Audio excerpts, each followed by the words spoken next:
Hello, Assalamu alaikum, and welcome back to our channel. Today, I am here with an American literature, the poem written by Walt Whitman, Song of Myself, section number 1.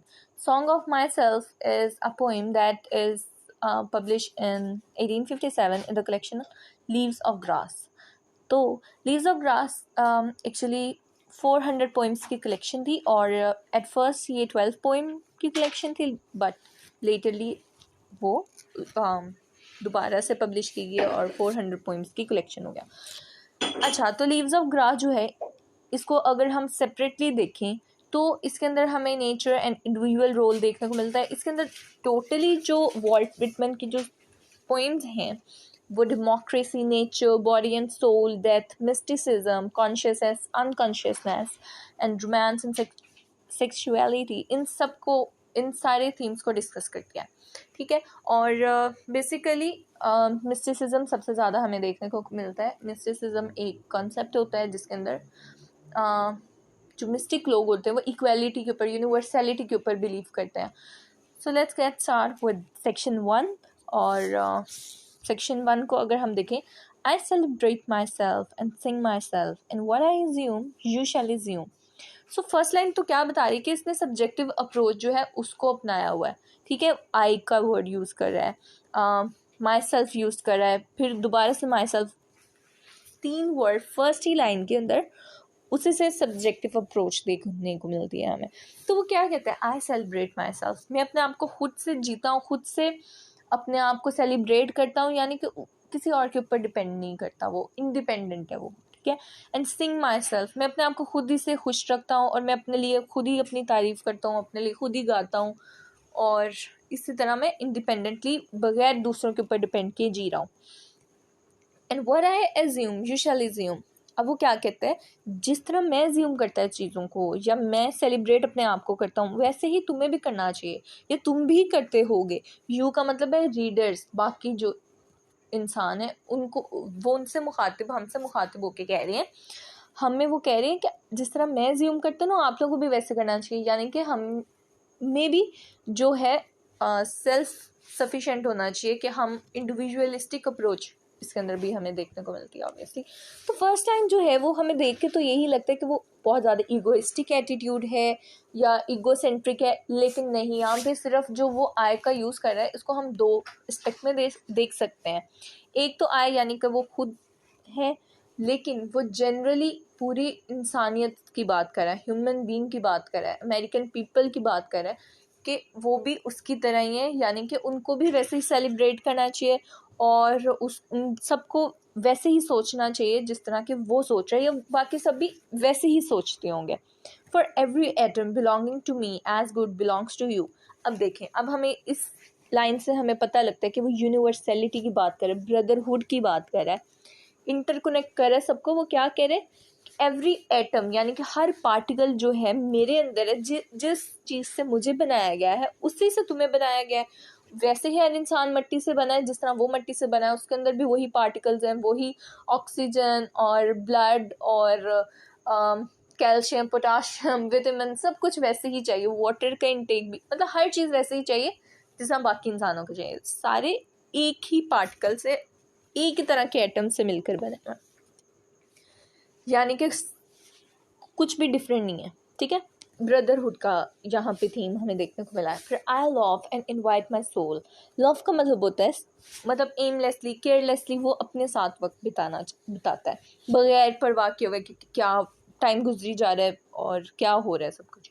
I love and invite my soul. मैं वक्त गुजारता हूँ, मैं अपनी soul, अपनी रूह को invite करता हूँ, बुलाता हूँ, पुकारता हूँ.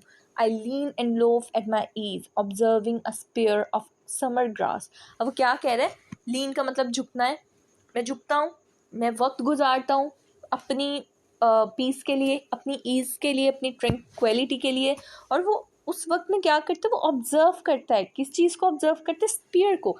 जो ग्रास होती है ना, घास होती है, उसे जो नोक निकली होती है, कॉर्नर, एंड वाला कॉर्नर होता है, उसको स्पीयर कहते हैं. वो कहते हैं मैं उसको ऑब्जर्व करता हूँ.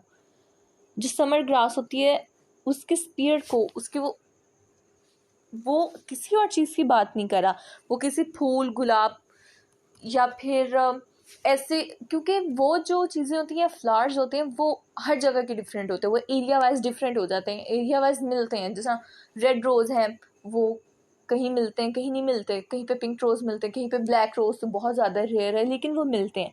लेकिन as compare to the flowers, जो ग्रास होती है, जो घास होती है, वो हर जगह इक्वली हमें मिलती है और वो हर जगह हमें मिल जाती है। तो ये यूनिवर्सैलिटी की बात हो रही है, उसने हर इंसान को बराबर कर दिया, एक जैसा कर दिया। उसने क्या कहा है, यही तो बात है कि उसने किसी फ्लावर की नहीं बल्कि ग्रास की बात की, जो कि हर जगह यूनिवर्सली हर जगह एक ही तरह की मिलती है, ठीक है। माई रंग every atom of my blood form from this soil this air. वो कह रहे मेरी ज़ुबान, मेरा जो खून के अंदर जितने भी पार्टिकल्स हैं, एटम्स, जिन एटम से वो मिलकर मेरा खून या ब्लड बना है, वो इसी ज़मीन से बने हैं, इसी ज़मीन, यानी कि मैं यहीं का हूँ, यानी मैं अमेरिका का हूँ, क्योंकि वो अमेरिकन है पोइट। दिस एयर, यही हवा है। Born here of parents, born here from parents the same and their parents the same, यानी कि मेरे माँ बाप, उनके माँ बाप, या मेरे जो अबाव अजदाद है, मेरे फोर फादर्स हैं, वो भी यहीं के हैं। तो ये पेट्रियाटिक हमें एलिमेंट देखने को मिलता है, यानी वो कह रहे हैं कि मेरा सब कुछ यहीं का है, मेरा सब कुछ यहीं अमेरिका का है, क्योंकि मैं इसी ज़मीन से बना हूँ, मेरे जो फोर फादर्स हैं वो भी यहीं के हैं, मेरे अबाव अजदाद यहीं के हैं, मेरे माँ बाप यहीं के हैं। And I now 37 years old in perfect health begin hoping to seize not till death। अब वो क्या कह रहे हैं, मैं जो कि 37 years का हो चुका हूँ और मैं परफेक्ट हेल्थ है, यानी मैं परफेक्टली अपनी ज़िंदगी गुजार रहा हूँ। क्यों? क्योंकि वो सेल्फ सफिशिएंट है, वो अपनी खुशी के लिए ज़िंदगी गुजारता है, वो केयरलेसली जो है वो ग्रास को ऑब्जर्व कर रहा है, जो उसकी रूह को सुकून दे रही है। वो कहते हैं ना, आई इनवाइट माई सोल, वो अपनी सोल को इनवाइट कर रहा है, क्योंकि जब हमारी सोल कंफर्ट में होगी, उसको ईज मिलेगी, तभी हमारी जो हेल्थ होती है वो अच्छी होती है। अगर हमें अंदर से बेसुकूनी है तो हम कभी भी सेहतमंद और तंदुरुस्त नहीं हो सकते। तो ये कह रहे 37 years ओल्ड में थोड़ा सा इंसान को कोई ना कोई बीमारी हो सकती है, वीकनेस स्टार्ट हो जाती है। वो कहते हैं नहीं, मैं अभी भी परफेक्टली हेल्दी हूँ और मैं यही चाहता हूँ, होप करता हूँ कि ऐसे ही रहूँ मैं मरने तक, यानी कि मैं ऐसे ही खुशहाल रहूँ, ऐसे ही मैं अपना वक्त गुजारूँ, अपने आप को ऐसे सेलिब्रेट करूँ, अपने आप में ही खुशी मनाऊँ।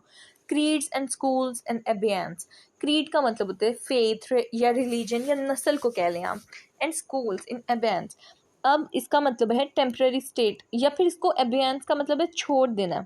अब वो क्या कह रहे हैं कि स्कूल्स, ये फेथ, ये जो सब कुछ है ना, इसको आप साइड पे रख दो, इसको आप छोड़ दो भी ये, क्योंकि वो बाद में नेक्स्ट लाइन में क्या कहते हैं, retiring back a while sufficed at what they are but never forgotten. अब वो क्या कह रहे हैं, अभी के लिए इसको छोड़ दो, और ये भी ना समझो कि ये काफ़ी है, नहीं, इसके पास वापस आएंगे, अपने प्रोफेशन, अपनी एजुकेशन को आपने भूल ही जाना। असल में जो फर्स्ट लाइन थी ना, creed and school and bans, इसके ऊपर इसको एथीज का टैग भी मिला था, और बल्कि इसका जो ये वर्क है ये बहुत कंट्रोवर्शियल था, क्योंकि इसके अंदर उसने सेक्सुअल इमेजरी बहुत ज़्यादा यूज़ की और डिफरेंट और कॉन्सेप्ट्स हैं जो कि उस टाइम पे तो बिल्कुल भी एक्सेप्टेबल नहीं थे, तो इस वजह से इसको बैन कर दिया गया था। So the next line is I harbour for good or bad, I permit to speak at every hazard. वो कहते हैं कि आई बिलीव, आई हार्बर का मतलब है बिलीव, अच्छे बुरे में बिलीव रखता है वो, और वो कह रहे हैं मैं हर हालत में, at every hazard, at every difficulty, at every moment, हर मौके पर जहाँ पे भी उसको बोलना पड़ेगा ना, इक्वलिटी, यूनिवर्सैलिटी, ब्रदरहुड के बारे में, या फिर वो इंडिपेंडेंट इंडिविजुअलिज्म के बारे में, तो वो बोलेगा, वो सही गलत हर जगह बोलेगा जहाँ पे भी उसको बोलना पड़ेगा। Nature without check with original energy, और वही एनर्जी वैसे ही रखेगा जैसा नेचर रखती है। नेचर क्या है, सुबह दोपहर शाम रात, एक पूरा सीक्वल है, और फिर से वो दोबारा से सुबह दोपहर शाम और रात हो जाती है, बगैर वो देखे कि क्या सीन है, क्या हो रहा है, क्या नहीं हो रहा। उस चीज़ से नेचर को कोई मैटर नहीं पड़ता, जो नेचर का प्रोसेस है वो नहीं है।